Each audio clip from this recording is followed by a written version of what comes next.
सुपालाई दाई सुपालाई ओ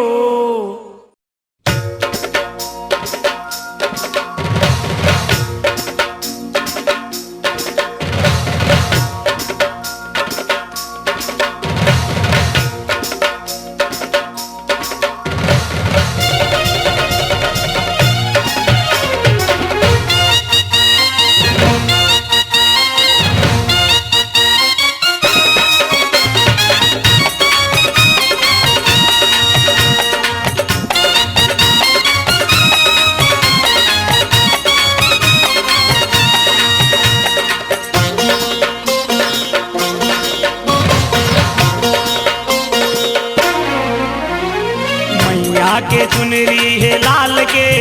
नवरात्रि मनाबो 100 साल के मैया के चुनरी है लाल के नवरात्रि मनाबो 100 साल के मैया के चुनरी है लाल के नवरात्रि मनाबो 100 साल के मैया के चुनरी है लाल के नवरात्रि मनाबो 100 साल के नवरात्रि मनाबो 100 साल के नवरात्रि मनाबो 100 साल के नवरात्रि मनाबो 100 साल के नवरात्रि मनाबो 100 साल के मैया के चुनरी है लाल के नवरात्रि मनाबो 100 साल के मैया के चुनरी है लाल के नवरात्रि मनाबो 100 साल के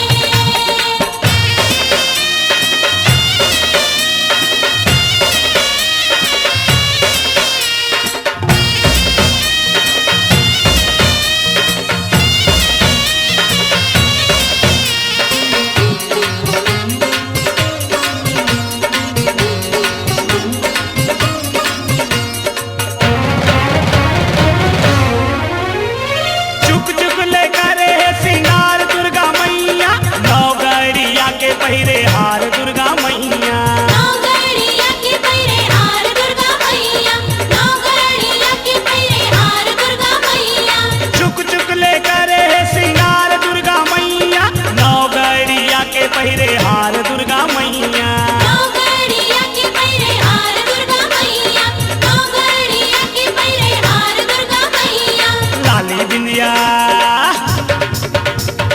लाली बिंदिया मोनी रूप गाल के नवरात्रि मनाबो 100 साल के मैया के चुनरी है लाल के नवरात्रि मनाबो 100 साल के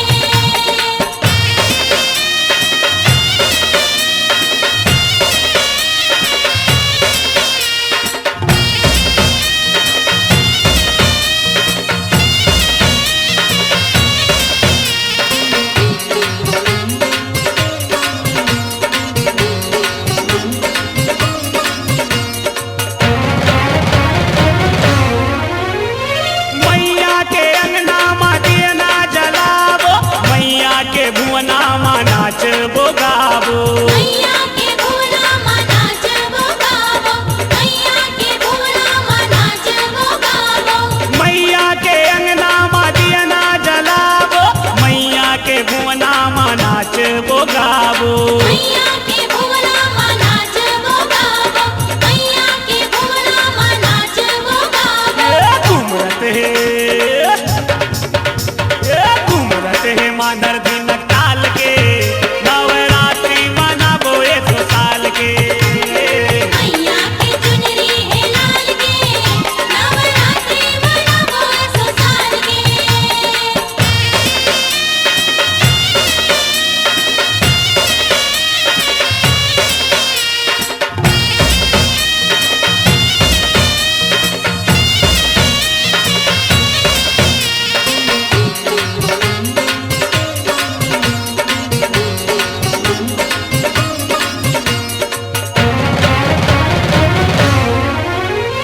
बघवा माँ बैठे है दुर्गा महातारी संग में सुहावत है महिषासुर भारी संग में सुहावत है महिषासुर भारी संग में सुहावत है महिषासुर भारी बघवा में बैठे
माँ जगदम्बे की भक्ति के दीप जल उठेंगे जन जन के मन में सुंदरानी वीडियो वर्ल्ड की नई प्रस्तुति के साथ। स्वर सम्राट पंडित शिव कुमार तिवारी के स्वर में ज्योत जवारा विसर्जन।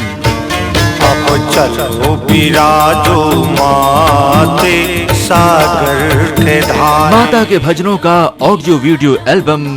सुंदरानी वीडियो वर्ल्ड पर ज्योत जवारा विसर्जन।